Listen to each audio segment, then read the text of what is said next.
Hey, welcome back to another live stream here on the channel. Nick here talking science of endurance and everything sports science in general. We'll get going into another Q&A. I've got a bit to cover. First and foremost, just ticking off some updates on the channel as usual, and then we'll get stuck into your questions. So make sure you get them in the chat. I see, Will, you've already chucked yours in, which is great, which I'll get to in a moment, but we'll get into some of the questions after we cover a couple of things. This one, first and foremost, is going to be the last live stream of the year. Have decided to take next week off, so won't be jumping in for a live. I've got 1 week of holidays or week off work, and I kind of want to make the most of it next week. So there will be no live stream next week, but beginning of the new year, first week in January, there will be a live stream up and ready, so we can get back into the questions, getting you kicked off into racing, training, the whole works, ready for a big 2021. So that's the first thing tonight. The second thing I did want to cover is I'll just head over to a little bit, is just making sure that you're all aware of a couple of things. First and foremost, this here is unbelievable. Ticked over the 2,500 subscribers. Thank you to every single person who shared a video, shared the channel, got us over that 2,500. We hit it before the end of the year and smashed it. We've still got a week and a bit to go. So by no means stop sharing. Continue to share the videos, continue to share the channel, and keep getting people involved and building this great community. But thank you so much for getting us to 2,500. It's been awesome this year. Since the initial lockdown and sort of April-ish period, May, starting the channel and putting some regular videos up, now having over 2,500 subscribers is absolutely insane. The only thing we need to do now is get over onto Instagram. I think we're, 20 or so away from, let me have a quick look, 20 or so away from 1,000 followers on Instagram. 17. We are 17 people away from getting to 1,000 on Instagram, and I'll try and show you as best I can here. Hopefully there's nothing on the screen that you shouldn't be seeing. You can see there, 983. Put it there. Oop, wrong way.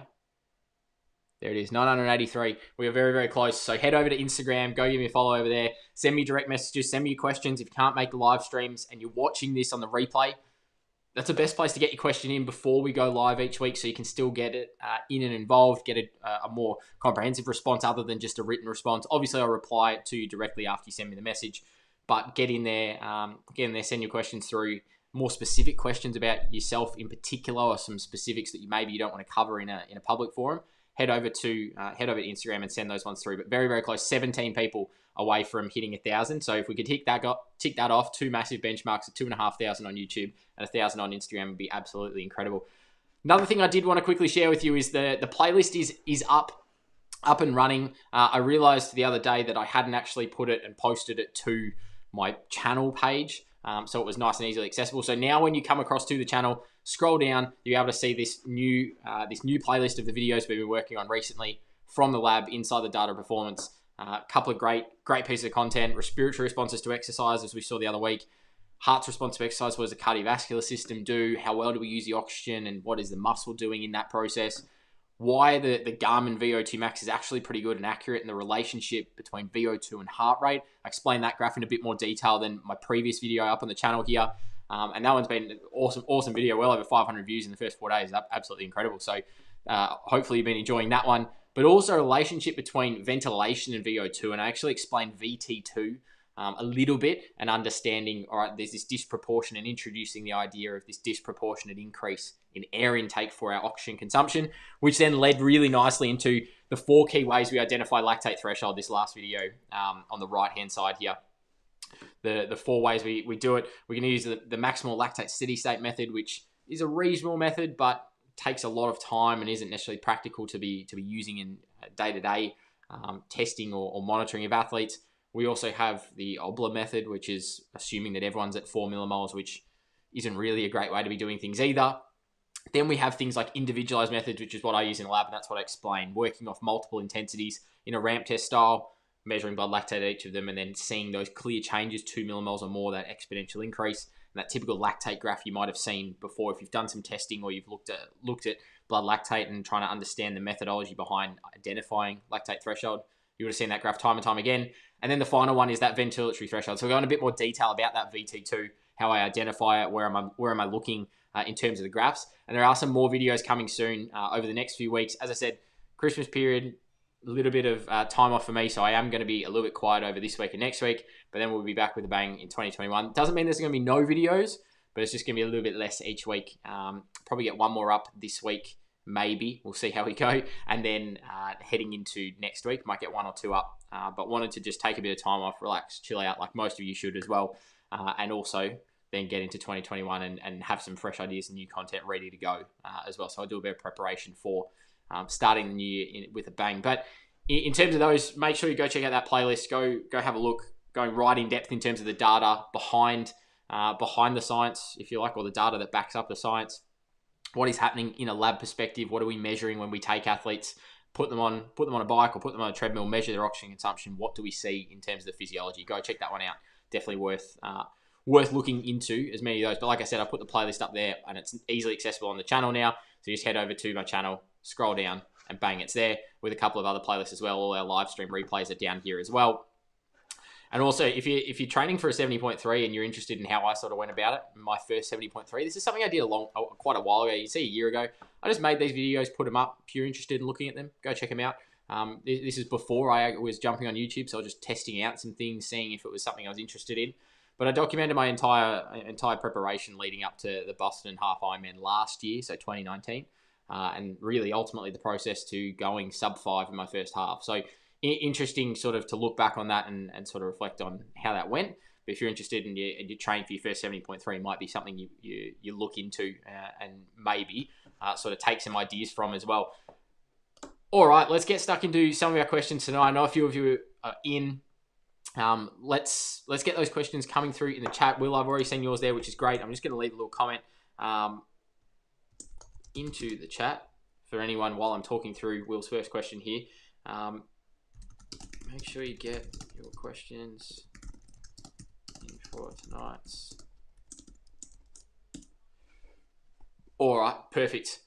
Let me know who's here as well. Just even if you don't have a question immediately or you're thinking of something a little bit, let me know who's here. Jump in, say hello. Always good to know who is here because I just see numbers on a screen, so I see how many people are watching. I don't actually see who. So it's always great to know who's watching and enjoying these videos and getting involved. So just jump over the chat and say hello. But let's get stuck into our first question with Will here. How do you stay motivated to train over the Christmas period? It's an interesting one. I mean, I think a large part of this comes down to, do you have good routines? Do you have what are your reasons for training in the first place? If you have an event, obviously a little bit easier for a lot of the athletes I'm working with who are training for Geelong 70.3 in February. They pretty much have to train at the moment. Three Peaks is another sort of cycling event coming up in sort of March. Those athletes are going to have to train because they have that goal in mind. This week I try to sort of play things around a bit. So I've got a lot of athletes not doing any sessions on Friday, obviously with Christmas, but then also maybe the day after doing something lighter because they might be a little bit sort of not too ready to go. Not doing anything intense the day after Christmas is always a little bit nicer to manage as well. In terms of what I personally do though, I just enjoy the training process, and I think it's the type of thing that you can enjoy the day, but I always for the last few years at least anyway, I think this would be the fourth year in a row that I'm planning to do it, is to do some sort of training session. Wake up in the morning, get a few sort of things out of the way, go out, do a training session, get into the rest of the day as normal in terms of what's going on. We have a bit of family lunch and all those types of things. So I make sure I get a session done on Christmas because then I don't feel guilty for not doing anything apart from anything. But also it's just a good start to the day and a good positive start to the day. You want it to be a happy day. You want it to be nice, particularly this year. Getting out and doing some exercise is just gonna wake everything up, get you ready and prepared for the day, put you in a good mood, get the blood flow going, get some oxygen into the system. Get you all ready to go. But like I said, put you in a good mood because it has been a pretty stressful time. And I know for a lot of people in lockdowns and things like that, whether you're overseas, New South Wales at the moment, here in Australia, starting their lockdown. So can be a bit difficult, but if you can get out and get a little bit of physical activity done, I always feel it's just a good start to the day anyway. But then it also sort of sets you up, and not to then go silly for the rest of the day and what you're eating and drinking and things like that. But it's the type of thing, it sets you up for, I don't feel like I then have to do something maybe the following day. I don't feel like I have to go and do all the stuff, be really tired after a big day of going everywhere and seeing family in the works, and then have to get a training session done. Get it done in the morning. It's nice and easy. The other thing for me as well is just I try to keep as much routine as possible. So regardless of what the day is, and I think as I've sort of gotten a little bit older, not that I don't enjoy Christmas, I do enjoy the Christmas period, absolutely, but it's the type of thing that I guess that sort of crazy excitement sort of disappears the older you get. When you're a kid, it's sort of all about Christmas, and then as I've sort of gone, I'm one who keeps things pretty low key on a birthday and things like that as well. So it's the type of thing that I sort of just kind of not think of it as another day, but I just kind of work through my training first, because that is my priority and that's my focus long term. And then I bring it back, and once I've got that done, then I can really focus and be involved and stay present in the moment. So that's how I stay as motivated as I can. I like it as a good start to the day. But in terms of some strategies, move things around your schedule depending on what you're doing. I mean, I know athletes who might do something on Christmas Eve rather than on Christmas, or maybe they do something on Boxing Day rather than on Christmas. Move your training schedule around if you have to. Keep that flexibility in there. And I think that probably helps me stay motivated, because I already keep a relatively flexible structure. For example, this week, didn't get time to get a gym session done Monday, so I moved it today. I'm going to have another gym session instead of today. I'm going to have it on Friday. Instead of doing Monday, Friday, I'm going to do Wednesday, Friday now for gym. Run is still staying Tuesday, Thursday. I have this floating structure where I can move things by a day or two, and it's not going to throw me out completely. And I'm okay with that, particularly in the period of training I'm at the moment, off season, pre-season-ish, going back into 2021 football season. It's the type of thing that I can have a bit of flexibility in that at the moment. So I have game commitments, things like that. So I can push my run on Saturday back to Sunday if I need to, or I can bring it forward. I've got that flexibility to work with, and having a bit of that, I guess, being okay with that flexibility and not getting anxious about, it's going to impact a training session, things like that, and over-stressing it or overthinking it, is also a good way just to keep your training motivation high throughout the rest of the year. You still got to stay accountable. It doesn't mean you can't just get away with not doing training sessions, but it is a way that you can go in and go, all right, I just can't get something done today because I've got work, or I'm tired, or I'm fatigued.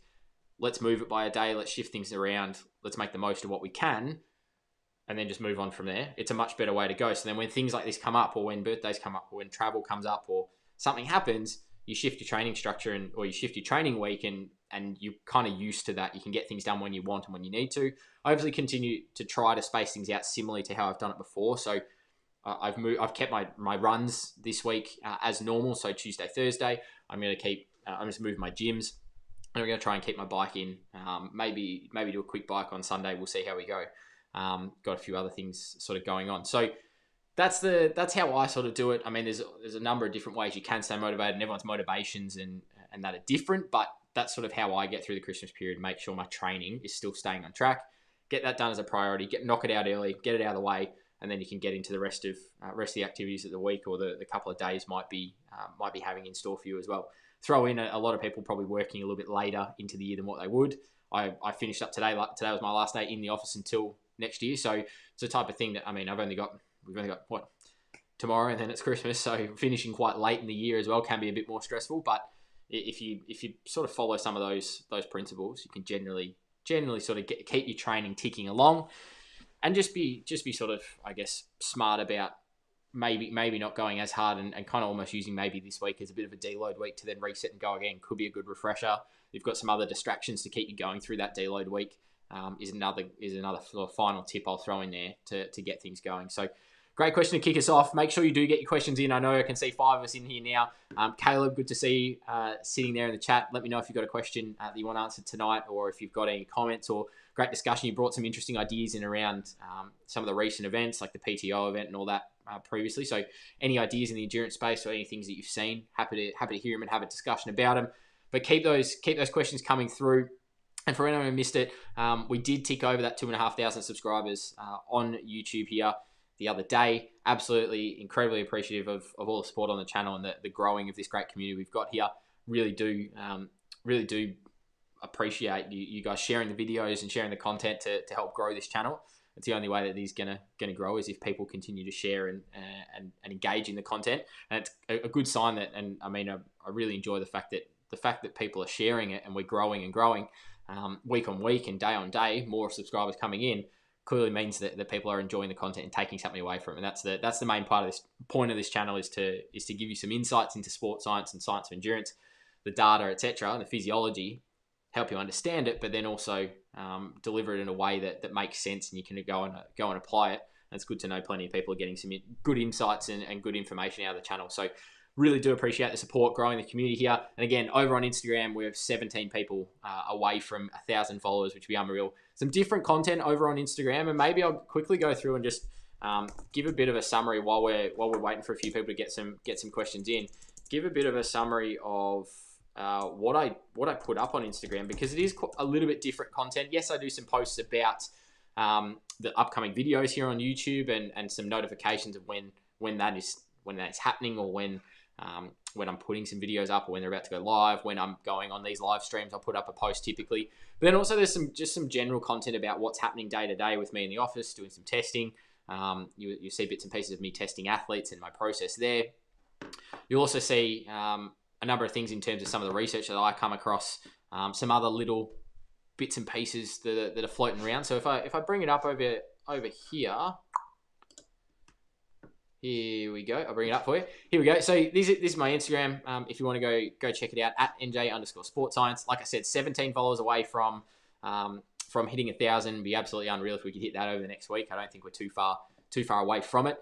Particularly after how quickly we got to 2,500 here on YouTube, and that last little push happened real fast. So definitely keen to get there. But you can see here a number of different posts. I posted a session of what I did running wise the other day. You can see there's some pretty quick pace, 2:18, which is equivalent to about 27 k's an hour. I was doing some more sprint type stuff. 70% of max speed, or 75% of maximum sprinting speed is what I was targeting. Some research, a really good post about, I came across, there's a great page on Instagram at YLM Sports Science. A really great post talking about jump rope training or skipping and its impact on the stiffness of your arches, what's happening in terms of your springiness through the Achilles as well. Good one to go check out. Love a bit of skipping. I actually did some before my gym session earlier today. This is also a great page with some short, sharp infographics, and I repost them to my page, but go check out YLM because they've got some really good stuff there. All types of stuff in the sports science space, but there's some really good endurance studies that they summarize, and they just summarize a research study, make it nice and easy to see the key takeaways from it, which is really cool. And it's all free because it's all on Instagram. A couple of things that I'm doing in terms of uni, like I said, different posts in terms of what I'm currently learning, some interesting ideas that are floating around. Just some nice looking bike stuff and showing off the new cycling kit that me and the boys got. Testing athletes in the lab. Obviously the videos are going up, some interesting things in terms of data and some thoughts. I also just put up some of my training, what I'm doing in terms of some plyometric work, what I was doing in terms of running sessions and comparing running style and comparing some breathing, all of these different things, having a look at what's going on. Really, really recommend you go check out some different content. Like I said, it's a good way to keep up to date with what I'm doing day to day. If you are interested in what I'm doing as a sports scientist day to day, outside of just the official content here on the channel, definitely sort of recommend going and checking that out. Like I said, we're very, very close to 1,000 followers, which would be unreal if we could tick over that very, very soon. Coming back to some of the questions or comments and having a look at what's going on. Caleb's got one here. I got the TT bike out on the open roads this morning for the first time. So much different riding in aero bars in terms of stability and balance. And absolutely, really interesting point there, particularly for our triathletes. In Melbourne, we're heading back into our season soon. I'd definitely be recommending doing what Caleb's doing, getting back out on the time trial bike ready for that season. Practicing a bit of that stability, locking down that aerodynamic position. Obviously, it is quite different riding down the aero bars compared to maybe the drops or just on the hoods if you've been riding on a road bike or even just riding your time trial bike but not getting down an aero. Making sure you can, it's a skill to be learned, and there's a lot of motor learning to go down in terms of the coordination of our movement in our time trial position, making sure we are nice and stable, driving good quality power out of the position as well, making sure that we are staying in a nice straight line on the road to maximize our aerodynamics. If you're zigzagging down the road because you're not stable on the bike and you're rocking and rolling, that's obviously going to decrease our performance and decrease the speed we can ride at. So all these things are really good to practice. So making sure you get some good quality time. And I typically recommend to athletes build that in progressively, because moving into that position, particularly if you haven't been in it for a long period of time, may cause some discomfort, may cause a little bit of lower back sort of soreness or pain. You might get some different sensations in the glutes or the hamstrings, particularly in the shoulders as well. A lot of athletes might find some shoulder pain when they get back into that aero position for the first time. I know sometimes I get a little bit. I'm in a pretty comfortable position that eliminates a lot of that, but it's a type of thing that if you haven't done it for a while, it is a weird sensation. You might just get a bit of numbness from resting on your elbows. all of this type of stuff, the more you can practice it, the better. So I typically recommend just bringing in progressively, jumping out in your long ride and going for a longish ride, hour and a half, 2 hours, something like that. If you're going out with the time trial bike, do like 5 minutes on down on time trial position, 5 minutes off, and then work up to like 8 minutes on, 5 minutes off, 10 minutes on, 5 minutes off, 15 on, 5 off, and just progressively build how long you're in the bars for until you can sort of cruise along and not really feel any sort of difference. At that point, then you can get stuck into some big long sessions, just staying completely down the bars, and you're good to go. But make sure you are building it progressively like anything. We just want to avoid causing any further issues as a result of jumping into it too quick. Same goes for when we're changing running shoes. You don't want to wear a brand new pair of shoes for your big hard run of the week immediately when you haven't worn them before. You want to break them in slowly, build them in, use them for walking for a little bit, walking around the house, general activity, then do some short runs in them, then start to build a bit of intensity, then start to build them into your long runs. By then, you should be good and don't have any issues, allowing that foot to adapt. It's the same principle, but we're talking on the bike. So yeah, great point there, Caleb, making sure you're getting in some of that time on the time trial bike, that specificity. It's going to be really good for your performance, making sure that we can keep as aero as possible through a bit of that stability and maintaining as much balance as we can. So we're sitting in that nice straight line, maximizing our aerodynamics and not being down on the aero bars and actually being worse off than if we were just riding a road bike. So really good point you've touched on there. And another one you sort of brought up here, any thoughts on treadmill running versus outdoor running? Do you think that treadmills could cause running injuries due to limited muscle fiber recruitment compared to outdoor running? I think it's an interesting point. And when we talk about treadmills here, I'm assuming you're talking about like a motorized treadmill compared to a self-driven belt. You might have seen those, like what they call the wood away treadmills, or the curved ones that you step down onto the belt and you create the speed in the treadmill. Those ones are different to the motorized. I'll talk mainly on the motorized side of things. I think in terms of the difference, that largely treadmill running is going to be different because we're not causing full hip extension ourselves. So when our foot lands on the belt pulls us back. Whereas out in the road, you land and then you have to push to propel forward. So that's the main difference, and that's what you're talking about there in terms of that difference in muscle fiber recruitment, or just difference in muscle function or movement function, if you like, between treadmill and outdoor running. Doing outdoor running, I think, is obviously preferential. In the majority of cases, treadmill is useful. The main thing I would probably avoid with treadmill running is doing too much. Too much treadmill running kind of gets you a little bit lazy in terms of pace. You just kind of go to the speed of the belt, and you can cheat it a little bit, just have a bit more bouncy stride, and the belt just skips under you a bit faster, and you're kind of making it a bit easier for yourself. Whereas outdoor running, you can't hide, and I think that's why I really sort of like it.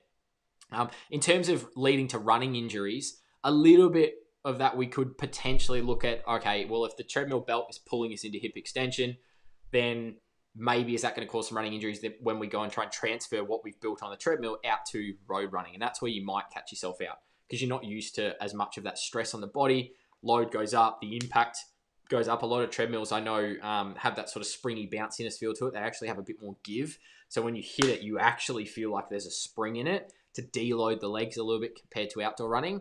I know they have that in a lot of, like when I say fitness studios or like group classes, high intensity interval training type classes. A really good version of that, I'll give them a free shout out here, but Orange Theory is an interesting version or concept where they do heart rate based training and they use treadmills, but they've got a lot of spring and bounce in them to try and get people who may not be able to go out and handle running outside just yet, or fairly new to the concept, or fairly new to high intensity training in terms of running anyway. It can help them sort of work through it a little bit more. There's a little bit more give, so they don't have as much impact and stress through the body, which is a good one just for general health and fitness. But from a performance aspect, we need to be able to tolerate those loads, particularly when we're running fast out on the road, because that's what we're going to have to do in an event. So I can imagine a bit of difficulty there in terms of treadmill running, doing a lot of it and then trying to transition that to outdoor. You might have some difficulty. If you're only doing like once a week, that's probably not too bad though. I don't think treadmills are useless. I only really use them for when I'm desperate for a session. If it's bucketing rain outside and I don't want to go outside, I'll use the one at work, and then I'll use it for testing. That's sort of it. Or if I'm like I said, if I'm desperate for a session, I'm very time poor, and I just have to get some quick intervals out, I'll quickly jump on the treadmill because I don't have to worry about going out and then coming back and all that. I can just get straight into it right now and do a quick sort of 5-minute warm up, progressively build into it, and then just smash out some efforts really quick. I just find that's a good way to sort of do it there. But I always prefer going outdoors. Nothing's going to replicate actually running, other than actually being outside and running and propelling yourself forward using your own, your own momentum and your own force production, etc. So I would probably go that way. I've had athletes who don't actually get injured as much or haven't had injuries specifically coming down to they've done lots of treadmill running, they've transitioned to outside, but I think that would be one of the mechanisms. And it's something to be aware of. You're just not getting the same load through the body. So when you do get it and you go out and run outside, that excess load might tip you over that sort of what is too much for your body to handle, and that's where some injuries might occur. But yeah, great question there regarding sort of treadmill versus the outdoor, particularly for our Northern Hemisphere viewers or subscribers and watchers of these videos you might be watching on the replay. If you're doing any treadmill running over winter, it's a practical alternative if you don't want to get outside all the time in the cold and the wet.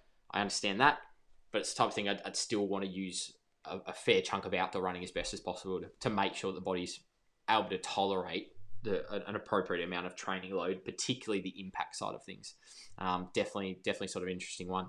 Caleb's absolutely on fire with the questions tonight. Got another one that's coming through in a second. Here we go. Any tips for riding the bike rollers for the first time? Nervous about falling off and actually getting going.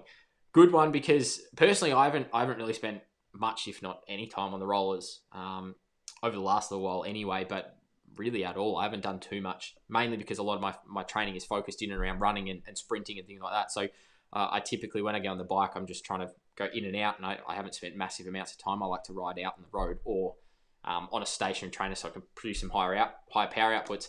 I guess some things you might want to do is, if you can, and depending on the layout of your house and things like that, setting them up in a doorway is a good alternative or a good starting point for what I've seen a lot of people use. What it means is that setting it up in a doorway is you can hold on either sides nice and close. So you, in terms of that wiggle room, you're able to hold a wall to get yourself up and going. Once you've got that momentum and that balance and you've sort of worked out what that balance point is, then you can start to release your hand off the wall and get moving. But what it also means is if you start to wiggle, it's a short reach out to grab that wall. So within a doorway, I think is a really good option. Doing it maybe outdoors, if you can do it on some grass, might be a good option. It might be a softer landing. Or even I've seen people do it next to their couch as well, whether it be the back of their couch and holding onto the back of the couch to get themselves started, or doing it next to the couch once they get a bit of an idea of how they can get themselves going quickly, so that they can just fall onto the couch a little bit. I think at the back of the couch, you can kind of roll over the top of it. It's probably a decent idea. They can be sort of difficult. They can be a bit daunting and scary, but I would start with then also looking at using the rollers. Start with just your road bike first. Get used to having as much control over the handlebars and what's going on before you then start to work into, all right, I'm going to get down to a time trial position and sustaining that on the rollers. I'd probably move into that progressively. Start on the road bike, up on the hoods, then work down into the drops. Once you're comfortable with that, maybe then work down into chucking your arms over in a sort of an aero-ish position just for short periods. Then I would get on the time trial bike, start on the base bar, just riding on those, on the horns, and then as soon as you feel comfortable, move over to aero position in time trial. Progress that way is going to be a nice good way to do it as well. Probably the final thing I'm gonna touch on before we move to our next question in and around rollers is another good one is just to have someone help you.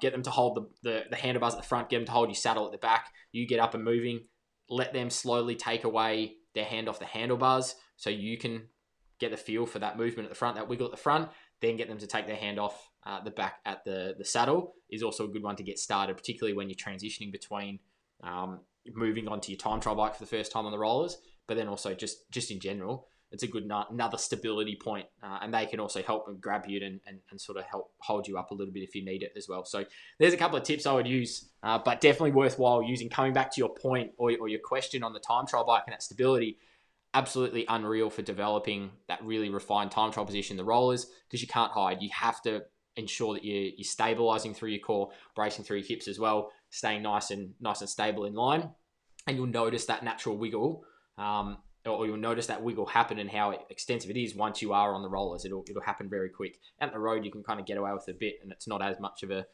moving sensation. You might not feel that left to right as much. On the rollers, you will notice that wiggle because you don't have anything moving around you, so you can focus on a fixed point and you'll see yourself drifting. A really good one to refine that position, stay nice and straight. Really, really like it as a training method or a training tool that you can add into your week or add into your sessions. Awesome. Moving into our next question from tonight Professional endurance athlete, awesome to know. Let me know what sport you're in as well. That just gives me a little bit of context.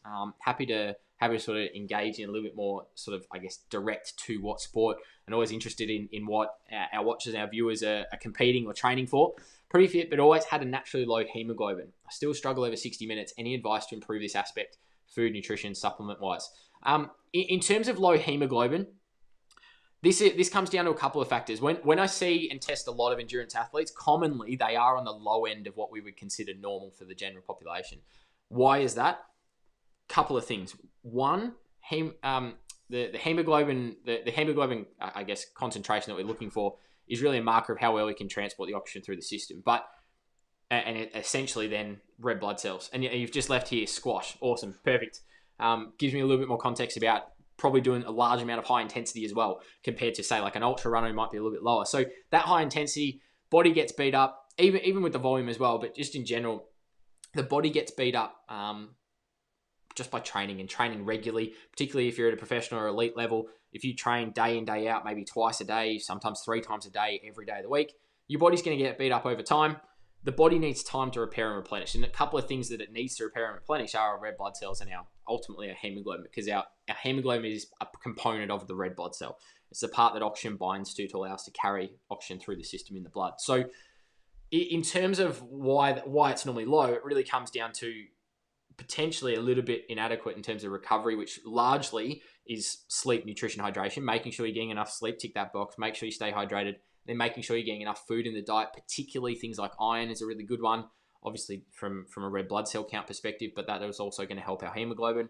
Making sure you're ticking all those boxes. The other one is just maybe even having a look at some further blood analysis. Are you potentially anemic is a big thing we see in endurance athletes particularly as well, or athletes who do high amounts of training. And I've just seen there generally 3 times a day, 2 squash sessions, and a fitness, which I assume is maybe a gym or conditioning based type session. So if you're training sort of 3 times a day, it makes sense as to why you might be your body's just a little bit fatigued in general. And it takes a bit longer to repair and replenish. It's not necessarily a worry unless we really, for males, unless we get lower than sort of 13 grams per deciliter. For females, I believe it is a little bit lower than that. I think it's about 12.5, 12. Once we're lower than that, then we start to get a bit concerned. To be able to boost things up, it comes down to a couple of things. Either identifying you need more recovery. That's usually the first one from a lot of athletes when they see hemoglobin drop compared to their normal or compared to their baseline. We typically see that it's because of burnout, maybe a bit of overtraining. So making sure you're getting adequate recovery, maybe you have to back things off a little bit to boost them up. But then also largely relies on diet as well, making sure you're getting enough iron in the diet. Sometimes we see it with athletes, and not always, but sometimes we see it with athletes who might be transitioning diets. So whether they're going from like meat eater to maybe a more vegan or vegetarian diet, and they're just trying to identify sources of foods that they can get that good nutrients in from, particularly the iron type of things. It's that I guess aspect that when they're transitioning, they're trying to work out those food sources. They might just have some momentary drops while they're training still ticking along as well, but then they can start to pick it up as they sort of get on top of it. So I think from that aspect, they're really the main things. If you are chronically low and you are anemic, then maybe it's the type of thing you're heading down the medical path, having some more, I guess, involvement in terms of some blood testing to identify that, how severe it is, and then consulting with some medical professionals, so doctors or specialists, to then identify maybe do you need to go on some sort of iron supplementation is usually the way out of that. And that can, I mean, that's not going to necessarily boost you to abnormal levels. That's just going to get you from low to normal. So it's the type of thing we just boost it up a little bit. So coming from a doping perspective, we obviously have to be careful about what we take in also. Taking in too much and going outside of those typical thresholds and biological passport thresholds is a key consideration too. So I tend to stay away from that path unless it is a medical concern, in which case you do get the therapeutic exemption for. So if it is something like that, and if you find it is chronically low, and as you mentioned there, about 12.5, particularly for males, I would go down the medical path and just make sure that things are okay. Double check on what is happening. Consult a specialist, whether that be a dietitian and some sort of blood specialist, a hematologist or something like that, so that they can go, all right, what are some things that we can do to boost up that hemoglobin concentration, boost up that red blood cell count. Really sort of interesting way to start to get involved in it that way to boost it up. it can dramatically improve performance. So you might just start feeling better because you've got a bit of iron supplementation. You're sort of borderline or you are anemic. You boost your iron up. You now start to feel great. You now start to perform better. Well, you were missing that ability to carry oxygen through the body. So you're now recovering better. You're now performing better from an aerobic perspective. And that largely is just a health and medical thing. That's going to help you day to day, as well as performance. But I wouldn't necessarily go down that unless it is sort of recommended from a medical perspective. So make sure you go and sort of ask those questions and see the right people in that regard. But largely, if it does sort of bounce back up, it's more about sleep, nutrition, hydration. Get all of that right, and then make sure you're not overtraining or burning yourself out. And you're going to be most of the way there to boosting that hemoglobin back up. Appreciate the response. Thanks for sending through some great feedback. Glad I could answer the question there. Great to hear that you love the channel as well. Like I said earlier in the live stream, if you weren't in there, make these videos for people who want to ask questions and want to learn. So great to hear all the positive feedback on the channel, and really do appreciate the support that has been coming through. So great to see some awesome questions coming through. We've got another one from Caleb. He's absolutely on fire again tonight. As I said before, this is maybe question 4, question 5 for the evening, which is unbelievable. Might be setting a record here for the most questions from a single person in a live stream. But moving into our next topic here, any tips for open water swimming for the first time? Coming from a swimming background, but have never swum open water before, never not seen a black line under me in a pool. Definitely is a bit of a different sensation when you do it for the first time. I remember the first time I did an open water swim as part of a triathlon when I was a kid. Definitely is a weird feeling, a bit sort of daunting at first, particularly if you're swimming somewhere where you can't see the bottom and can't see really too much below you. I know here in Melbourne, when we go swim in the bay for races, most days you can't see your hand underneath you, let alone a foot coming up and kicking you in the face, or let alone anything else that might be out there in the open water. So it can be a bit daunting. I think some tips for that is go and practice beforehand and not be in the open water for the first time in a race. Go out and just be comfortable being in and around the water. Go out with some other people if that helps you feel a bit safer. Try to go in and do some swimming. Just I always like, even as a pre-race sort of routine, get a bit of water down the front of the wetsuit to take that sort of cold chill out, but also just sort of get that buoyancy aspect happening and create a bit of an air pocket. I like to go and just sort of not float, but take a few strokes in the water as part of a warm-up. And then just like I said, chill out or just float a little bit in the water just to get a bit comfortable and relaxed and sort of settle the mind before the event as well. Obviously, the performance benefit of being a bit more relaxed in the mind side of things is obviously useful, but also just calms a bit of anxiety around the open water. You just get used to the conditions. You feel the sort of rockiness of the waves or the swell that might be coming through. You get a feel for the water temperature. All of that you can just sort of get a bit more comfortable in, which is a good thing. Then from a open water swimming performance aspect, it's all about trying to swim in the straightest line possible, which is incredibly difficult to do when you're first starting out. Most people will zigzag their way up to the marker buoy, turn around, zigzag their way across, and then zigzag their way back to the beach if we're talking an out and around. If it's like an L shape, obviously slightly different. Making sure you swim as straight as possible to the marker buoys and cutting the least amount of distance can actually significantly drop your race time. Obviously, if you're zigging and zagging, you can add on 100, 200, 300, 400 meters. I've seen as high as 500 meters from an athlete over what they should have swum because they were just zigging and zagging the whole way down. Using good sighting techniques. So practice sighting in the pool is a good one. I do this as part of my warm-up and get my arms going, particularly for high-intensity sessions. It's really good. Either doing some what we call head-up freestyle to get some cadence going. So you literally swim 25 meters where you have your head just across the surface of the water, almost like in a butterfly position of where your head would be. But swimming freestyle, getting the arms going, that's a really good one to build a bit of speed into the arms anyway, and working a bit of technique. But it helps you look straight ahead is a good one. Then progress that into just some swimming every couple of strokes. Do a couple of strokes and then look up and just look to the end of the pool and try and keep that straight line and fixate on a single point. Because then when that transitions to the open water, that single point is the marker buoy. So making sure you're looking up and picking a particular one.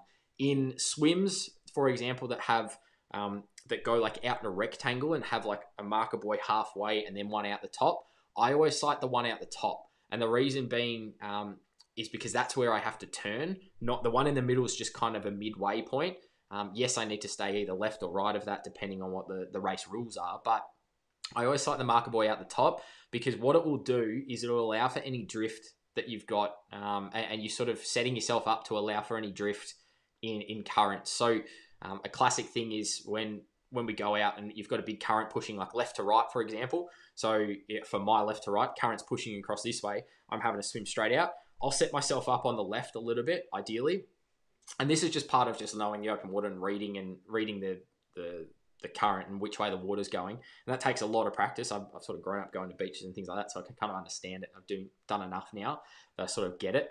But going way out left, if the current's pushing right, what it means is I'll punch into it for a little bit, but then I get to sort of that halfway point out to the furthest buoy before I turn, and I'm starting to already arc back in because the water's just naturally pushing me there. So I'm actually getting a bit of assistance to do that. It requires less energy to swim that same amount. It seems like I'm doing extra, but I actually am cutting a much straighter path rather than punching into the current and going, like, if water's pushing this way, instead of me cutting back into it I've sort of drifted off course and now I have to cut back against the current to get across. I'm just drifting with it. So I hit the marker buoy. And that's why I cite the furthest one, because I might actually be starting a little bit wide. Obviously, you've got a certain space you can start within for a try, but I might be starting a little bit wide and I'm not in a straight line with that initial one. If I was targeting that initial one, I'd be cutting in and then it'd be cutting out. I would be doing extra distance, but this way I'm sort of cutting across the shortest path. I always cite the furthest buoy. And then when I come back into the beach, I do the same thing. I cite the marker on the beach or the banner that you run under, rather than citing a buoy and then trying to swim to the beach. I always cite the banner, because potentially the banner could be a little bit like off the line of where you have to swim. So you're better off sort of cutting the angle as best you can and giving yourself the least amount to swim and using as much of the current as you possibly can. If it's dead flat, if you're doing like a lake swim, for example, maybe a little bit different because you don't have to worry about currents, but definitely in terms of open water, when we're talking out in the ocean or a bay where you do have a bit of current, that's sort of how I navigate and work around it. Make sure I sight the furthest buoy away from me so I can cut the shortest path and try and stay on course as best I can. Try not to use other people around me as ideas of where if they're swimming straight, because likely they're not swimming straight, so you will then not swim straight. Follow your own path, but looking up and having a good technique. I always typically as well will use my sight as my breath for that stroke too. Probably the last point I want to touch on. So when I'm here, instead of breathing to the side of my right, because I'm naturally a right-hand side breather, I'll come through the stroke and I'll just look up, breathe, see where I need to go, and then head comes straight back down as if I was doing this. So it takes about the same amount of time. I just sort of climb up on top of the stroke and then come back down, and I try to time it. If there is any swell, I try to time it when I'm at the top of the swell so I get the best view. They're really some of my key tips when it comes to open water swimming. I'm sure there's some other things that you can do, and from guys who are a bit more experienced in open water, who race open water, etc. But there's some of the things I found to work, and I have done reasonably well in terms of triathlon and being top 5 swims in my category in a number of races. So it's the type of thing that I sort of would like to think it is working, and my strategies do work. But definitely something you might want to consider and start to implement. Again, you got another one, and I've just seen here, just firing so many questions jumping in your head. Absolutely love it. Great to see you're enjoying the live stream, Caleb, and getting some great questions through. We'll move into this one here, and we might start to wrap things up tonight, because again, I won't take up massive amounts of time. We've already been on for about 43 minutes, which is unreal. So it's gone really, really quick tonight, which is great. Who's your current favorite triathlete? This is an interesting one, because I have a few that I quite like, and I don't necessarily want to go and just give cop-out answers here of like who the most popular is or anything like that. I'll say it genuinely, who I think is the best athlete. I think the athlete that obviously is clearly the best in the world, and I think is the most impressive in the world, is Jan Frodeno. Purely from the fact that he could do it. He did it all at short or standard distance at Olympic level. He won Olympic gold, and then he's gone on to win 70.3, and he's gone on to win Ironman and multiple world championships at Ironman, the works. I think if we're looking at who is the best athlete right now in terms of endurance, I think he's arguably one of the best endurance athletes in the world, if not the best endurance athlete in the world currently. He's a favorite as well, because I think, like, from as far as I can tell, as far as I've seen, he seems like a pretty sort of nice guy too. So like that all sort of works in nicely. I think other people that are up there though, Alistair Brownlee in particular. Jonathan Brownlee's kind of an interesting one, but I think Alistair Brownlee in particular sort of caught my attention through his racing in ITU, and since he stepped up to 70.3. I got to watch him race after I finished my half Ironman last year at Busselton, he raced and broke the course record of the full Ironman over in Busselton last year, and did it pretty comfortably and pretty easily, and looked like he was cruising along. So I think for me, he's an interesting one to watch in the future, and whether he can be as good as what we've seen from Frodeno. Obviously, he's a little bit younger, which he's still got a bit of time to develop. I think he's probably, and also, I guess, my sort of real jump into triathlon and being more interested and actively involved in watching some races was when the ITU type stuff was on TV.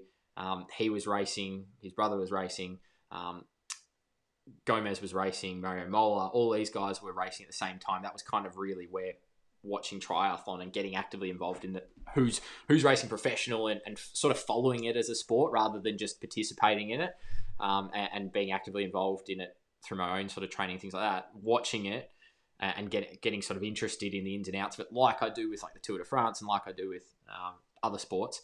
I think he's probably someone that sort of captured my attention the most, just because he just seemed to win everything. And regardless of the position he was in, he would always just come through and win at the finish. So I've seen you put there Gustav Iden. I mean, he's an absolute gun. Obviously one to continue to watch in the future. Dominated the run and just mowed a few people down at that PTO event not too long ago, and obviously won world 70.3 champs the other year as well. So someone really interesting to think about, and absolutely you can't go past Lionel. But I think the thing that gets me with Lionel, and I don't want to be too controversial or anything like that. I'm not saying I don't like him or anything like that. I think he's a phenomenal athlete. The thing that gets me with him is that, and I think this is obviously the issue he needs to solve, is he just can't seem to put it together when it counts. Obviously has some incredible numbers, broke the 1 hour record, a Canadian record I saw the other month. He's obviously put out some significant numbers in training. He can do some pretty impressive things at 70.3 distance. The thing for me is that I can't really understand how an athlete of that caliber who can put out some of these numbers can't get it together at the same race, at the most important, arguably the most important race of the calendar every single year on year. He seems to always blow up. Something always goes wrong. His preparation is going great, and then it falls apart. He ends up finishing like 25th. Someone like him should be minimum top 5, and at least going, okay, I blew up, but I still finished 4th, or I still finished 5th. He's finishing like 25th, 23rd in some of these key races, which obviously at the PTO event he didn't. Shorter distance, he's able to hold that intensity for longer, and I think that's what gets it for me in terms of me not probably putting him up there with some of the others that I find impressive and I find interesting to watch. Purely from the fact that I find it very difficult to understand why he can't put it together, and not knowing the ins and outs. I know there's a lot going on with in terms of a professional athlete and then being able to execute on race day. I know there's a lot going on of where he sort of came from to then get into the sport of triathlon and ultimately become a pro. I know there's a big sort of path there, and I'm sure there are some psychological aspects to it other than just the physiological. But for me, it's the type of thing that I kind of look at it and go, it's an easy fix, but it's also clearly an incredibly difficult fix to be able to get him to perform when he needs to. He should really, in theory, be winning Kona, and winning Kona pretty convincingly based on the numbers that he can apparently put out. And whether that's maybe smoke and mirrors, who knows? Maybe he's just sort of putting out some info that might not be correct. I know he's gone and tried to prove that before, which I think is a great thing he should put out. He publicly listed his wattage, and he publicly listed what he's putting out on his bike, on Zwift and things like that, so people can see, and confirmed it with a number of different things to prove that he can put out the power he can and all of that, and that's perfectly fine. But the other guys have been able to show on race day that they can do it, and that's the thing for me, that I think someone like Brownlee obviously had to pull out, but was absolutely monstering that PTO event not too long ago, and then had to pull out unfortunately towards the end. It's the type of thing that give him a little bit more preparation time, allow him to be a little bit older, a little bit further into his development into long course, because he's still quite fresh in a long course. Keep in mind that we've seen him for years in ITU and the short stuff. He's still relatively new into the long course stuff compared to some of these other guys who've been racing Ironman for quite a while, 5+ years. He's still relatively new. I think he's still the one to watch over the next little while, and whether he can go on and win things like Kona and do all those things. I think Gomez stepping up is obviously another natural choice to look at that, but I think Brownlee's the one for me that really captures that. And then probably, like I said, Frodeno's probably, I rate probably Frodeno as arguably the best endurance athlete in the world right now, whereas Brownlee I think could be, and he's probably arguably my favourite triathlete. So the long roundabout result is Alistair Brownlee's probably my favourite triathlete, but there's a couple up there that I could sort of throw around and for various reasons, and we could debate this like any sport, who was the best or who was the greatest. I mean, you could debate these things on and on and on for hours and hours on end, but they're just sort of my thoughts, and good to hear some of yours in there as well about Eden and Lionel and all those guys. I mean, there's some phenomenal athletes out there, and it's just really exciting for me to watch all of that and sort of understand and to break down and analyze the physiology that might be going into their performances. Good to hear that Gustav is racing Kona. You've just said that's an interesting one. I haven't seen any of his stuff if he's for full distance. I haven't seen much of what he's done. Obviously, he's sort of burst onto the top end of the field over the last year or so. He's obviously a phenomenal athlete. He's also incredibly young compared to the others. So that's the other thing for me. Can he do it over that full distance in Kona? That's where someone like a Frodeno's got the massive advantage just because he is that bit older. Not only experience is one thing, but just that extra added development from an aerobic perspective and that peaking in aerobic development is also helping him out there too. Interesting discussion, an interesting topic anyway. So happy to take maybe one more question if we have it here in the chat. Otherwise, I will probably wrap up because we are getting close to the hour mark. And appreciate everyone jumping in and joining us on this live stream. Last one for 2020. We're going to move into 2021 with a new live stream in the first week there. Taking next week off, as I said at the beginning, just to have a bit of time off, a bit of a break. Going to be still putting up videos next week, but there just won't be a live stream. So if you do have questions, head over to Instagram at @NJ_sportscience. Make sure you send your questions over there. Get them in because they'll form some content. And I'll do some makeup content to compensate for no live stream. But even if when we do jump back in, hopefully we have a bunch of you in ready to go for 2021. And as Caleb said here, nice to almost have a one-on-one Q&A. Pretty much, we could have almost jumped on Zoom and recorded this. I reckon, mate. We could have had a private conversation and just posted it as a video later. But that's the thing. Jump in. These are perfect opportunities to get as many questions as you like answered. There's no real limit to it. I do sometimes put a little bit of a time limit on, but it's the type of thing. Just keep rapid firing your questions away when we do jump into these, because likely someone might be watching on the replay. They might have a similar question or might be interested in the topic we're talking about. So keep those questions coming in. Looking forward to getting to our next live stream in 2021. I'm probably going to leave it there, I reckon, because we are ticking up close to that 55, 60 minute mark. Appreciate everyone jumping on. Again, appreciate everyone for jumping over and getting involved in subscribing to the channel, making sure that we got to that 2,500 subscribers, which was unbelievable to hit the other day. Very, very close. We're 17 people away from 1,000 followers on Instagram. Go head over to Instagram at @NJ_sportscience. Share it with someone. If everyone who watches this stream shares it with one person, we'll hit that 1,000 before the end of the year. Again, appreciate all the support on the channel. Appreciate all the support throughout 2020. Looking forward to a big 2021. Some new content, taking this channel to the next level and continuing to grow this great community. So appreciate it all. As always, thanks for joining us again tonight. Thanks for watching on the live stream replay if you are. That is it for tonight. I'm going to leave it there, and we'll see you in the next one.